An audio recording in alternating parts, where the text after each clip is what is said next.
I welcome you all in EduHome Institute online tele training classes. हम लोगों ने last class में debit और क्रेडिट के रूल्स के बारे में बात करी थी और आज हम उनको अप्लाई करने के बारे में बात करने जा रहे हैं। डेबिट क्रेडिट के जो रूल्स थे कि debit the receiver credit the giver, या debit what comes in credit what goes out, या debit all expenses and credit all incomes, उन सभी रूल्स को आज हम प्रैक्टिकली अप्लाई करेंगे कि किस तरह रिकॉर्डिंग करने के टाइम पर हम उन रूल्स को अप्लाई करते हुए एंट्रीज डालेंगे। ये जो एंट्रीज डालनी है हमने आज हम एक केस स्टडी के साथ डालेंगे ताकि आप लोग प्रैक्टिकल इन्वायरमेंट इसको डाल पाओ। ये प्रैक्टिकल इन्वायरमेंट आपको पूरी तरह से ऐसे केस स्टडी के रूप में दिया जा रहा है ताकि आप लोग एक बिजनेसमैन को पूरे का पूरा बिजनेस शुरू करके उसकी एंट्रीज करते हुए देख पाओ। तो आओ आज हम लोग इस चीज़ को प्रैक्टिकली करके देखते हैं।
Dear friends, Edu Home Institute की ऑनलाइन क्लासेस में मैं आपका फिर से स्वागत करता हूं। हमारा जो लास्ट टॉपिक था उसमें हमने rules of debit and credit की बात करी थी कि डेबिट और क्रेडिट करने के लिए अकाउंट्स के अंदर कौन से रूल्स अप्लाई होते हैं। तो वो रूल्स को आज हम प्रैक्टिकली अप्लाई करके देखेंगे। आज की जो ट्रेनिंग है वो आपके लिए बहुत ही मज़ेदार और बहुत ही इंटरेस्टिंग होने वाली है, इसलिए कॉपी और पेन ले लीजिए और इसको शुरू करते हैं। बिल्कुल एक ऐसे पर्सन की तरह जिसको बिल्कुल भी अकाउंटिंग का कुछ नहीं पता, एक्सेप्ट के 3 रूल्स को वो दिमाग में रख के चल रहा है। वो 3 रूल्स को ही दिमाग में रख के आज हम चलेंगे। मैं वो रूल्स आपको रिपीट कर रहा हूँ जो हमने पिछली क्लास में करे थे। याद करो, हमने इसको पर्सनल और इम्पर्सनल 2 पार्ट्स में डिवाइड किया था, लेकिन मैं आज उसको बिल्कुल ही ब्रीफ में आपको करवाने जा रहा हूँ कि हम लोग अगर इसे सिंपल फॉर्म में देखें तो सिंपल फॉर्म में अकाउंट्स में देखो, एक पर्सनल होता है, एक रियल होता है और एक नॉमिनल होता है। पर्सनल में debit the receiver credit the giver rule लगता है, मतलब रिसीव करने वाले को डेबिट कर दो और देने वाले को क्रेडिट कर दो। रियल में डेबिट व्हाट कम्स इन और credit what goes out rules लगता है। और नॉमिनल में debit all expenses and losses और credit all incomes and gains का रूल अप्लाई होता है। तो ये रूल्स को हम मान के चलते हुए, इन्हीं रूल्स को माइंड में रखते हुए आज एंट्रीज डालेंगे। तो इन एंट्रीज को डालने के लिए सबसे पहले मैं ये बताने जा रहा हूँ कि ये एंट्रीज डालते कहाँ हैं, हम रिकॉर्डिंग करते हैं तो कहाँ करते हैं। तो प्रैक्टिकल अकाउंटिंग और टैली के अंदर जब भी कोई बिजनेस की ट्रांजैक्शन होती है तो उसे जिसमें रिकॉर्ड किया जाता है उसका नाम होता है जर्नल। जर्नल एक ऐसी बुक है जिस बुक को हम लोग सबसे पहली एंट्री, सबसे फर्स्ट रिकॉर्डिंग करने के लिए यूज करते हैं, इसीलिए इसका नाम रखा गया है प्राइम एंट्री बुक। और इसमें डेट वाइज एंट्रीज को रिकॉर्ड किया जाता है। डेट वाइज का मतलब समझ लो कि कभी भी ये नहीं हो सकता कि हम लोग पहले वाली डेट की एंट्री बाद में डाल दें। मींस 10 अप्रैल के बाद 3 अप्रैल की एंट्री नहीं डाली जा सकती, 15 अप्रैल के बाद 12 अप्रैल की एंट्री नहीं डाली जा सकती। मतलब जो बाद में डेट आएगी उसकी बाद में एंट्री पड़ेगी और जो पहले डेट आएगी उसकी पहले एंट्री पड़ेगी। ये जर्नल का बेसिक फंडामेंटल रूल है, इसको हमेशा माइंड में रख के चलना पड़ेगा। दूसरी बात, इसके अंदर हम लोग ये करना चाहते हैं कि जब भी हम डेबिट या क्रेडिट करेंगे तो उसको इफेक्ट को हम लोग एनालाइज कैसे करेंगे। जब भी हम उसको इफेक्ट को एनालाइज करना चाहते हैं, किसी ट्रांजैक्शन के इफेक्ट को, तो जर्नल में हमने एंट्री डाल देनी है उसको, और उसके बाद हम लोग उसका एक नरेशन, एक सिंपल हम एक लाइन में लिखेंगे कि इसका मीनिंग क्या है। जैसे हमने गुड्स सेल करी तो हम लिखेंगे गुड्स सोल्ड।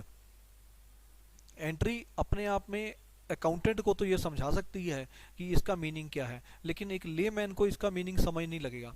एक लेमैन को समझाने के लिए हम लोग हमेशा एंट्री के साथ एक नरेशन, एक सिंप्लीफाइड एक लाइन में हम उसके साथ लिखेंगे। तो आज हम जब करेंगे तो आपको ये चीज़ बड़े अच्छी तरह से समझ लग जाएगी। तो बात करते हैं इस प्रोसेस की, जिस प्रोसेस को आज हम सीखने जा रहे हैं। जनरल में एंट्री डालने के प्रोसेस को जनरलाइजिंग कहा जाता है, जिसमें आपको बताया गया है कि हमेशा डेट वाइज आपने एंट्रीज को डालना है। तो ये जो हम एंट्रीज को डालेंगे, इसका फॉर्मेट क्या होगा, इसका क्या तरीका होगा, उसको समझते हैं सबसे पहले। तो फॉर्मेट क्या है, या कह लो शेप क्या है। ये एक फॉर्मेट है जिसमें आपने देखा है 5 कॉलम्स हैं। पहला कॉलम डेट का है, दूसरा पर्टिकुलर का, तीसरा LF, चौथा डेबिट का और पांचवा क्रेडिट का फॉर्मेट कॉलम है। इस कॉलम में सबसे ऊपर हम लिखते हैं कि जर्नल किस पीरियड का और किस फर्म का बनाया जा रहा है। उसके बाद हम डेट डालते हैं, उस डेट को हम यहाँ पर रिकॉर्ड करेंगे जिस डेट को ये ट्रांजैक्शन को किया जा रहा है।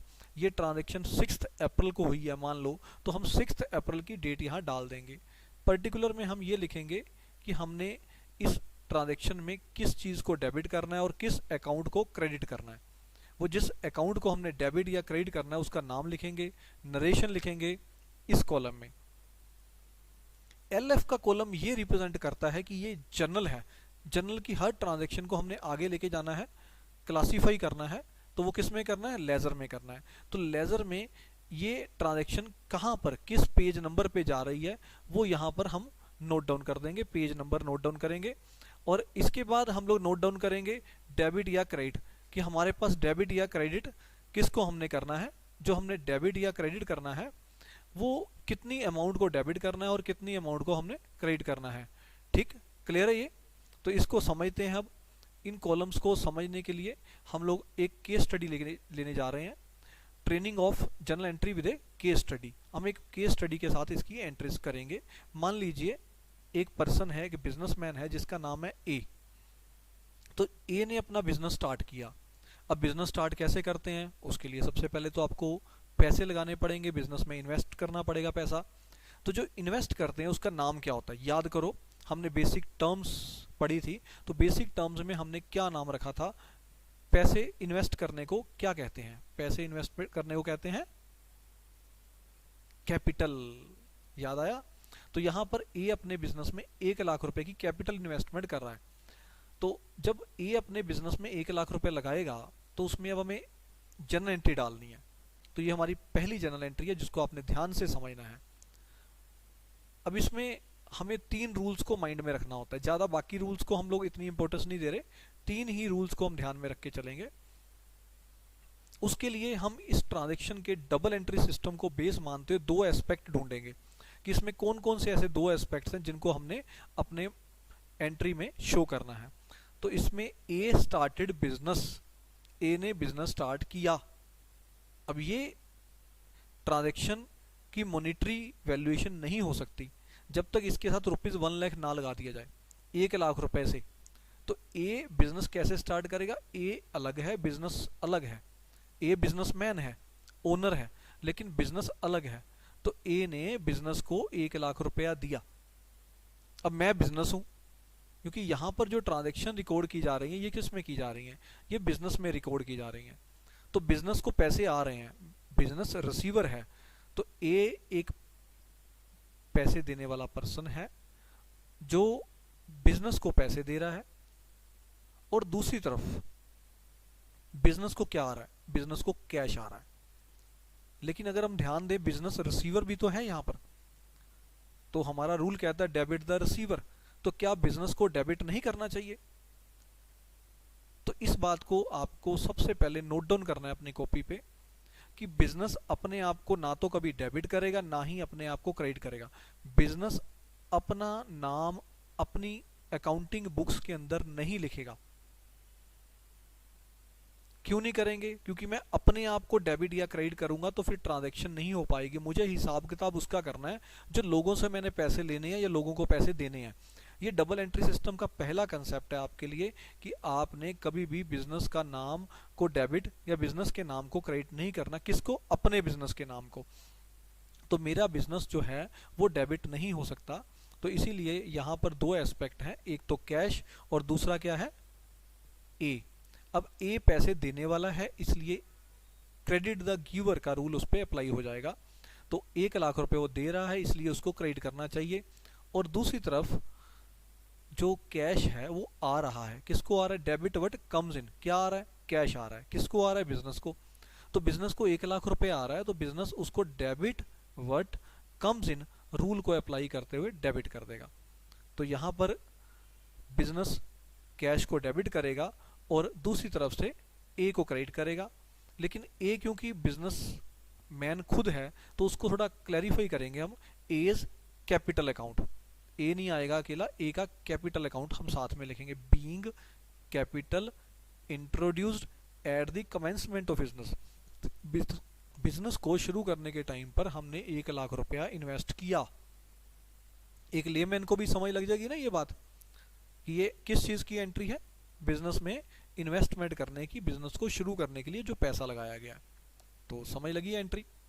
अब वही ए नेक्स्ट डे बैंक में गया, उसने बैंक में 10,000 रुपीज डिपॉजिट करवा दिए। क्यों, उसने बैंक में नया अकाउंट ओपन करवाया है। अब जब वो नया अकाउंट ओपन करवाएगा बैंक में, तो उस केस में बैंक रिसीवर बन जाएगा, क्योंकि ये पैसे कौन रिसीव करेगा, बैंक रिसीव करेगा।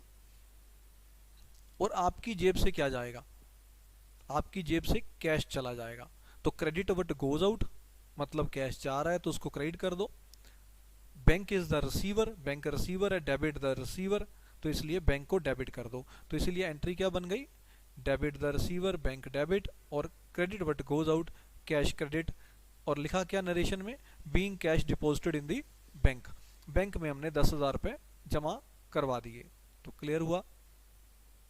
दो एंट्रीज काफी इंपॉर्टेंट थी जिनको हमने क्लियर किया। अब ये तीसरी एंट्री आपके सामने है, इसको ध्यान से देखो, ये आपका नेक्स्ट कंसेप्ट क्लियर करने जा रही है कि हमने ऑफिस के लिए फर्नीचर परचेज किया है। अगर हम ऑफिस के लिए फर्नीचर परचेज करते हैं तो उस केस में दो एस्पेक्ट कौन से हैं, खुद समझो। अब इसमें कोई रिसीवर है, यस, जिसको हमने पैसे दिए वो रिसीवर है, लेकिन उसका नाम लिखा है, नहीं लिखा। इसका मतलब क्या होता है, इसका मतलब ये है कि हमने कैश दिया, हमें कोई लेना देना नहीं है, वो रिसीवर कौन है। क्योंकि जब हम रिसीवर का नाम अपनी बुक्स में डाल देते हैं तो वो रिसीवर हमारा डेटर या क्रेडिटर बन जाता है। यहाँ पर हमने किसी को अपना डेटर या क्रेडिटर नहीं बनाना, क्योंकि मैं पैसे दे रहा हूँ, सामान ले रहा हूँ, मुझे क्या लेना देना है, किससे पैसे, किससे सामान लिया। मुझे अपनी बुक्स में उस बंदे का नाम लगाने की जरूरत नहीं होती, नाम लिखने की जरूरत नहीं होती। आप भी समझदार हो, मैं मार्केट में जाता हूँ, मैं पैसे देता हूँ, सामान ले लेता हूँ, तो मुझे कोई लेना देना नहीं वो सामान कहाँ से लिया गया, मैंने पैसे दिए, सामान लिया। तो बेसिकली यहाँ पर दो चीजें इंपॉर्टेंट हैं। पहला, मेरे पास एक नया एसेट क्रिएट हो रहा है जिसका नाम है फर्नीचर। अब मैंने बताया था कि फर्नीचर आपके लिए एसेट है, इसलिए ये रियल अकाउंट होगा, इसको टच कर सकते हो, देख सकते हो, ये टेंजिबल है और ये रियल अकाउंट है आपका। अब रियल अकाउंट का रूल क्या कहता है, डेबिट वट कम्स इन, जो आ रहा है उसे डेबिट कर दो। यहाँ फर्नीचर आ रहा है तो फर्नीचर को डेबिट कर दो। दूसरी तरफ कैश जा रहा है, तो कैश भी तो रियल अकाउंट ही है, और कैश अगर रियल अकाउंट है तो हमारा रूल कहता है क्रेडिट वट गोज आउट, जो जा रहा है उसे क्रेडिट कर दो, इसीलिए हम लोग कैश को क्रेडिट कर देंगे। तो एंट्री आपके सामने है, क्या एंट्री बन जाएगी, furniture debit to cash. Clear हुई। चलो अब आप खुद एंट्री करो, मैं आपको समझाता हूं, आपसे पूछता हूं। ये सिंपल एंट्री आपने डालनी है। हमने गुड्स परचेज करी 25,000 रुपीज से, तो फर्नीचर वाला कंसेप्ट पकड़ो, क्या आया, गुड्स आई, क्या गया, कैश गया। तो दोनों एस्पेक्ट क्लियर हो गए आपके, एक एस्पेक्ट गुड्स आई, दूसरा एस्पेक्ट कैश चला गया। तो debit what comes in, credit what goes out. तो क्या होना चाहिए, गुड्स डेबिट, और क्या होना चाहिए बोलो, कैश क्रेडिट। अब इस चीज को ध्यान से समझो, क्योंकि गुड्स के केस में हम गुड्स का नाम नहीं लिखते, जिस चीज का हम व्यापार कर रहे हैं उसको गुड्स कहते हैं, और उसका नाम हम लोग किताबों में नहीं लिखते। हम इंस्टेड उसके बदले में परचेज अकाउंट को डेबिट और सेल अकाउंट को क्रेडिट करते हैं। इसीलिए इस जगह पर हम लोग क्या करेंगे, हम लोग परचेज अकाउंट को डेबिट कर देंगे और कैश अकाउंट को क्रेडिट कर देंगे। Purchase account debit, cash account credit, goods purchased, for cash, simple and sober. Next, अब फिर एक और ट्रांजैक्शन को समझने की कोशिश करो कि मैंने गुड्स परचेज करी बी से 3500 रुपीज़ में। अब मैंने गुड्स परचेज करी, कैश देके परचेज करी हैं, तो गुड्स आ रही हैं, कैश जा रहा है। फिर से सेम एंट्री होनी चाहिए। क्या एंट्री होगी बोलो? Purchase account debit to, obviously simple, cash, purchases to cash. Clear होगी एंट्री? मुझे लगता है ये मैंने एंट्रीज 2 ले ली, आपको जल्दी क्लियर हो चुकी होंगी। अब नेक्स्ट, हम लोग माल बेचते हैं, अब चलते हैं गुड्स सेल करते हैं। जब गुड्स सेल करेंगे तो उस केस में क्या होगा, खुद सोचो। गुड्स सेल करना मतलब किसी को गुड्स दे देना, कैश के लिए बेच देना मतलब कैश का आ जाना। अब मुझे कैश आ रहा है और गुड्स जा रही हैं। कैश आ रहा है तो कैश डेबिट, क्योंकि कैश तो रियल अकाउंट है और रियल अकाउंट में कैश डेबिट हो जाएगा। और दूसरी तरफ से गुड्स जा रही हैं तो उसका मतलब क्या है कि गुड्स जा रही हैं तो गुड्स को क्रेडिट कर दो। पर गुड्स के बदले में जब भी गुड्स सेल करते हैं तो हम गुड्स को क्रेडिट नहीं करते, हम किसको करते हैं? सेल अकाउंट को। तो बड़ा ही सिंपल मीनिंग है, कैश अकाउंट डेबिट, कैश आया, सेल अकाउंट क्रेडिट, क्योंकि गुड्स चली गई तो being the cash cell of goods, ये हमने गुड्स बेच दी 4500 रुपीज़ में। अब इसके बदले में हम लोग अब थोड़ी सी अलग तरह की एंट्री सीखने जा रहे हैं। अभी समझो, goods sold to C on credit 4 rupees 14,000 rupees में हमने गुड्स सेल कर दी। किसको बेची? सी को। पर किस पे बेची? कैश पे? नहीं नहीं नहीं नहीं नहीं, अभी हमने किस पे बेची है? क्रेडिट पे। क्रेडिट का मतलब होता है उधार पे। अभी हमने पैसे नहीं लिए, हमने गुड्स दे दी उसको पर पैसे लिए ही नहीं। अब ध्यान देने वाली बात है, अब एस्पेक्ट 2 कौन कौन से हैं? गुड्स जा रही हैं, ठीक है, एक तो गुड्स जा रही हैं, ये एस्पेक्ट है। दूसरी तरफ से एस्पेक्ट कौन सा आ रहा है इसमें? कैश आ रहा है? नहीं आ रहा है, तो कुछ आ तो नहीं रहा। इंस्टेड एक पर्सन है जो इसमें रिसीवर है, जो मुझे नजर आ रहा है, जिसका नाम है सी। सी मेरा सामान ले गया, मेरे से गुड्स ले गया, तो रिसीवर नजर आ रहा है मुझे एक, उसका नाम है सी। तो sale of goods are real account, इसीलिए सेल को और गुड्स को कहा जाए तो हम क्रेडिट करेंगे, because credit what goes out है। लेकिन दूसरी तरफ से सी क्योंकि पर्सनल अकाउंट है, उसको हम डेबिट करेंगे। तो सी को डेबिट करेंगे क्योंकि सी ने गुड्स ली हैं हमसे, और दूसरी तरफ से गुड्स चली गई तो उसको सेल अकाउंट को हम क्रेडिट कर देंगे। अच्छा, इसको मैं एक और एंगल से समझाता हूँ।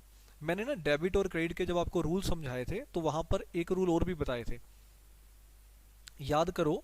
मैंने बताया था debit increase in liability, debit increase in asset.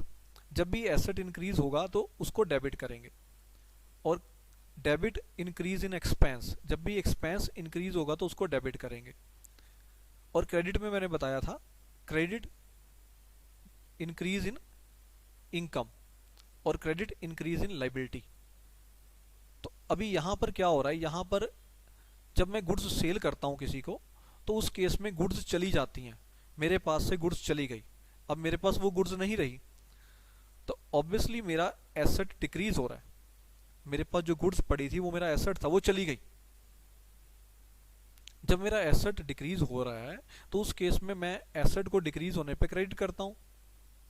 But जब मैं गुड्स सेल करता हूं तो कोई पर्सन जो गुड्स लेके जा रहा है वो मेरा डेटर बन जाता है, तो मैंने उससे पैसे लेने हैं बाद में, तो वो मेरा एसेट है, डेटर इज माई एसेट। तो मेरे एसेट बढ़ रहे हैं, सी मेरा एसेट बन रहा है, वो मेरा डेटर बन रहा है, तो इसलिए मैं सी को डेबिट कर दूंगा बिकॉज मेरे डेटर बढ़ रहे हैं, मेरे एसेट बढ़ रहे हैं।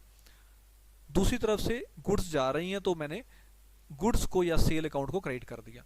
और इसको दूसरे एंगल से आपने समझ लिया, डेबिट द रिसीवर और क्रेडिट व्हाट गोज आउट। आप जो मर्जी दोनों में से रूल्स को बेस मान लो, आपके लिए एंट्रीज डालना बड़ा ही ईजी रहेगा। दोनों रूल्स अपने आप में आपको ये बातें क्लियर करते हैं। चलो, अब उस पर्सन से जिसको हमने गुड्स सेल करी हैं, सी को, हमने उसको सेल कर दी थी, अब वो मुझसे पैसे ले रहे हैं। कितने पैसे लिए हमने? 13,950। और जब 13,950 रुपीज़ लिए तो मैंने 50 रुपये का उसको डिस्काउंट दे दिया। अब ये थोड़ा सा ध्यान से करने वाली एंट्री है कि मुझे 13,950 रुपीज़ आए और 50 रुपये मैंने छोड़ दिए। टोटल कितने लेने थे? 14,000 रुपीज़। अब इसमें मुझे कैश आ रहा है, तो कैश आ रहा है, एक एस्पेक्ट तो कैश आना हो गया, और कैश क्या है? रियल अकाउंट, इसीलिए उसको मैं डेबिट कर दूंगा। दूसरी तरफ से इसमें मुझे नुकसान हो रहा है 50 रुपए का, 50 रुपए मैं छोड़ रहा हूँ। और मैंने बताया था कि जब भी हमें नुकसान होगा हम उसको डेबिट करते हैं नॉमिनल अकाउंट को। तो इसमें डिस्काउंट क्या है, एक नॉमिनल अकाउंट है, तो डिस्काउंट अलोड को मैं डेबिट कर दूंगा। तीसरा, इसमें ये पेमेंट किसी को रिसीव हो रही है और उसका नाम है सी। सी जो ये पैसे रिसीव कर रहा है, पैसे दे रहा है, क्योंकि सी ने पैसे दिए, हमें पैसे रिसीव हुए। तो C is a giver in this case, C इस केस में गिवर है। तो गिवर को क्या करते हैं हमेशा, क्रेडिट द गिवर। तो सी को मैं क्रेडिट कर दूंगा। तो एंट्री क्या बन जाएगी, कैश अकाउंट डेबिट, कैश आया debit, discount allowed account debit, क्योंकि डिस्काउंट मैंने छोड़ा, दे दिया किसी को, पैसे छोड़ दिए तो उसको डेबिट। और टू सी, क्योंकि पैसे किसने दिए, क्रेडिट द गिवर सी ने। तो मुझे उम्मीद है ये एंट्री आपको क्लियर होगी। थोड़ी एडवांस एंट्री थी। चलो अब थोड़ी इजी एंट्री पे फिर से चलते हैं कि हम लोगों ने डी से गुड्स परचेज करी क्रेडिट पे। कितने की परचेज करी, 15,000 की। अब सोचो इसमें कौन कौन से दो एस्पेक्ट है। पहला एस्पेक्ट है कि हमारे पास गुड्स आ रही हैं, तो गुड्स आएंगी तो किसको डेबिट करते हैं, परचेज अकाउंट को, क्योंकि डेबिट वट कम्स इन। और दूसरा इसमें एस्पेक्ट क्या है हमारा, हमारे 15,000 रुपीज जा नहीं रहे, इंस्टेड जो पैसे दे रहा है, जो ये गुड्स दे रहा है, उसको हम लोग क्रेडिट कर देंगे, क्योंकि क्रेडिट द गिवर का रूल अप्लाई हो जाएगा। D is a personal account, credit the giver के बेस पर उसको हम क्रेडिट कर देंगे। तो आपकी purchase account debit to D entry बन जाएगी। क्लियर हुई। अगर हम कैश पे परचेज करते हैं तो परचेज टू कैश आ जाता है। अगर हम उधार पे परचेज करते हैं तो परचेज टू क्रेडिटर का नाम आ जाता है, क्योंकि हमारी लायबिलिटी बढ़ जाती है तो हम उस क्रेडिटर को क्रेडिट कर देते हैं। क्लियर है। चलो आगे चलते हैं। अब इस पर्सन को हमने 14,900 रुपीज दे दिए in full settlement of his account. इसी पर्सन की बात कर रहे हैं, डी की। डी को मैंने 14,900 रुपीज दिए in full settlement. In full settlement का मतलब क्या होता है, इन फुल सेटलमेंट का मतलब होता है कि हम लोग उसको इतने ही रुपए देंगे, जितनी पेमेंट देनी थी उसके बदले में इतने ही रुपए देंगे, बाकी हम पैसे उससे छुड़वा लेंगे, बाकी पेमेंट हम उसको नहीं देंगे। अब याद करो हमने उसको कितने रुपए देने थे, पिछली ट्रांजैक्शन में हमने बात करी कि हमने 15,000 रुपीज की गुड्स परचेज करी उससे। अगर आपने 15,000 की गुड्स परचेज करी है तो 15,000 रुपीज भी तो देने हैं उसको, बट पैसे देने के टाइम पर आपने उससे 100 रुपीज कम दिए और उसे कहा कि मैं और नहीं दूंगा। ये कैसे पता लगा, यहां लिखा इन फुल सेटलमेंट, मतलब पूरी सेटलमेंट कर दिया आपने कि मैंने और पैसे नहीं देने। ये लीगल लैंग्वेज है फुल सेटलमेंट, कि मैंने आपको और पैसे नहीं देने, बस जो दे दिए वही फाइनल पेमेंट है। तो इस केस में क्या होगा, क्योंकि डी को पैसे रिसीव हो रहे हैं तो डी रिसीवर बन जाएगा और वो पर्सनल अकाउंट है, इसीलिए उसको हम डेबिट कर देंगे। आपको पता है पर्सनल अकाउंट्स को हम क्या करते हैं, डेबिट करते हैं। और दूसरी तरफ से हमारा कैश जा रहा है और हमें डिस्काउंट मिल रहा है, तो जो कैश हमारा जा रहा है वो रियल अकाउंट है, तो इसीलिए हम क्रेडिट वट गोज आउट कर देंगे, क्रेडिट कर देंगे कैश को। और तीसरा इसमें डिस्काउंट मिल रहा है, तो मैंने बताया था जब भी हमें कोई इनकम या गेन होता है तो हम उस केस में उसको क्रेडिट करते हैं, बिकॉज वो एक नॉमिनल अकाउंट बन जाता है। आपको पता है नॉमिनल अकाउंट वो अकाउंट होते हैं जो एक्सपेंस, इनकम, लॉसेज और गेन्स के अकाउंट होते हैं। तो आप समझो कि डिस्काउंट आना हमारा कोई इनकम गेन है कि हमारा कोई खर्चा है या हमारा कोई एसेट है या लाइबिलिटी है। तो डिस्काउंट जब भी हमें मिलता है तो हम कहते हैं हमें फायदा हो गया, तो ये हमारी इनकम है, ये हमारा गेन है। तो हमने डिस्कस किया था कि जब भी हमें कोई इनकम या गेन होता है तो उसे हम क्रेडिट कर देते हैं। तो 100 रुपीज क्योंकि यहाँ पर इनकम या गेन है तो हम लोग डिस्काउंट को 100 रुपीज से क्रेडिट कर रहे हैं, डी को हम लोग 15,000 रुपीज से डेबिट कर रहे हैं, क्योंकि हम ये मानेंगे कि डी को हमने पूरे पैसे दे दिए, हमने डी को सेटल कर दिया, 14,900 कैश दे दिया, 100 रुपीज से छुड़वा लिए, तो डी को हम डेबिट करेंगे 15,000 रुपए से, being payment of cash in full settlement. चाहे हम लोग ये लिख दें, चाहे हम लोग पूरी डिटेल लिख दें, ये हमारी मर्जी पे डिपेंड करता है। चलो काफी एंट्रीज आप लोगों ने परचेज सेल की कर ली। अब हम एक्सपेंसेस पे जा रहे हैं।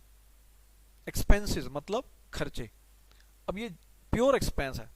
प्योर एक्सपेंस मतलब हमने सैलरीज पे करी 10,000 रुपीज की, तो हम 10,000 की जब सैलरीज पे करते हैं तो उस केस में यहाँ पर क्या हो रहा है, सैलरी पे हो रही है, मतलब सैलरी मेरा एक खर्चा है वो मैं कर रहा हूँ, और दूसरी तरफ से मेरा कैश जा रहा है क्योंकि मेरा कैश कम हो जाएगा 10,000 से। पर मेरे माइंड में एक और भी बात आती है कि यहाँ पर कोई रिसीवर नहीं है, ये पैसे किसी को रिसीव भी तो हो रहे होंगे। तो याद रखो, जब भी हम एक्सपेंसेस या इनकम्स की बात करते हैं तो उसमें जो कैश आया या गया है उसको ध्यान में रखते हैं, ना कि उस पर्सन के नाम को। क्योंकि हमने तो एम्प्लॉइज को काम करवाया, सैलरी दे दी, तो एम्प्लॉई ने हमें काम करके दिया, हमने उसको सैलरी दे दी, हमें उसका नाम लिखने की जरूरत नहीं पड़ती। तो हम लोग सिंपल इसमें दो एस्पेक्ट्स को मेजर मानते हैं। पहला एस्पेक्ट है salary. Salary is an expense, वो एक नॉमिनल अकाउंट है और नॉमिनल अकाउंट को हम डेबिट करते हैं, इसीलिए सैलरी को हम डेबिट कर देंगे। और दूसरा, यहाँ पर कैश जा रहा है, क्रेडिट व्हाट गोज आउट, तो हम लोग कैश को क्रेडिट कर देंगे। तो ये एंट्री आपकी बन गई, salary account debit to cash account. Clear है? चलो अभी हम बात करते हैं नेक्स्ट। हमने एक और सैलरीज पे करी, अब सोचो क्या होगा। Same aspect, salaries to cash, क्योंकि हम लोग सैलरी को एक्सपेंस मानते हैं, वो एक नॉमिनल अकाउंट है, और एक्सपेंस को हम डेबिट कर देते हैं। कैश जा रहा है तो कैश को हमने क्रेडिट करना है, इसीलिए हम लोग इस केस में एंट्री क्या डालेंगे, salaries account debit to cash. समय लग गया, दूसरी बार हमने कर लिया इसी चीज को ताकि आपको समय लग जाए। अभी ए को कहीं से कमीशन आ गई, उसने कोई काम करा होगा, उसके बदले में उसको कमीशन मिल गई, तो उसने किसी को सर्विसेज दी, उसने उसको कमीशन दे दी। अब कमीशन किसने दी इसका नाम नहीं लिखा हुआ, इसका मतलब हमें इस चीज से कोई रेलेवेंस नहीं है। जैसे हम लोग सामान खरीदने जाते हैं, हम लोग उसमें कैश पे करके सामान ले लेते हैं, तो इस चीज से मतलब नहीं होता कि हमने किससे सामान खरीदा है, कैश दिया और सामान ले लिया। इसी तरह से जब हम किसी को कोई एक्सपेंस या इनकम हमें आती है, तो हमें अगर कैश आ जाए, ड्यू ना हो, मतलब ये नहीं कि पैसे अभी दिए नहीं है बाद में आएंगे, फिर तो ऑब्वियसली हमें कुछ ना कुछ करना पड़ेगा, नोट डाउन करना पड़ेगा। लेकिन अगर कैश साथ ही मिल जाए, हमने काम किया, काम के बदले में मुझे पैसे मिल गए, तो काम करना एक एस्पेक्ट है और दूसरा मुझे जो पैसे मिले हैं, दो एस्पेक्ट इसमें मेजर होते हैं। तो यहाँ पर कैश आपको रिसीव हो गया है और कैश एक रियल अकाउंट है, और डेबिट व्हाट कम्स इन, मुझे कैश आ रहा है तो मैं डेबिट कर दूंगा। दूसरा, मेरे पास कमीशन जो है मेरी इनकम के रूप में मुझे मिल रही है, तो आपको मैंने बताया था कमीशन मतलब नॉमिनल अकाउंट, मतलब क्योंकि कभी भी कोई इनकम होती है तो वो नॉमिनल अकाउंट में ही कवर होती है, और नॉमिनल अकाउंट का रूल क्या कहता है, credit all incomes and gains. तो ये जो इनकम्स और गेन को मैं क्रेडिट कर रहा हूँ, इससे मेरी कमीशन क्रेडिट हो जाएगी और मेरी एंट्री क्या बन जाएगी, cash account debit to commission account. Clear है? देखो थोड़ा सा बोरिंग भी हो सकता है, इसलिए ब्रेक भी ले सकते हो बीच में 2 मिनट की। चलो अभी तो लास्ट एंट्रीज आ गई हैं, अब तो ब्रेक लेने की जरूरत नहीं है, ठीक है। अभी हम लोग बड़ी अच्छी और एक इंपॉर्टेंट से एस्पेक्ट को डिस्कस कर रहे हैं, लास्ट एस्पेक्ट है आज की ट्रेनिंग का, तो ध्यान से सुनना है। अभी देखो हम लोग फर्नीचर यूज करना शुरू कर दिया था हमने, अब 1 ईयर हो गया, हमें पूरा साल हमने फर्नीचर यूज किया है। अब फर्नीचर यूज करने से फर्नीचर की वैल्यू कम हो जाती है, लेकिन हम कहते हैं कि हमारा एसेट तो 13,000 का था, तो साल के एंड में वो 13,000 का ही रहेगा। नहीं नहीं नहीं, उसकी वैल्यू तो कम हो जाएगी। अब किताबों में कैसे डालेंगे हम, उसे खर्चा कैसे क्लेम करेंगे, उसे हमेशा एसेट के रूप में सजा के नहीं रखेंगे।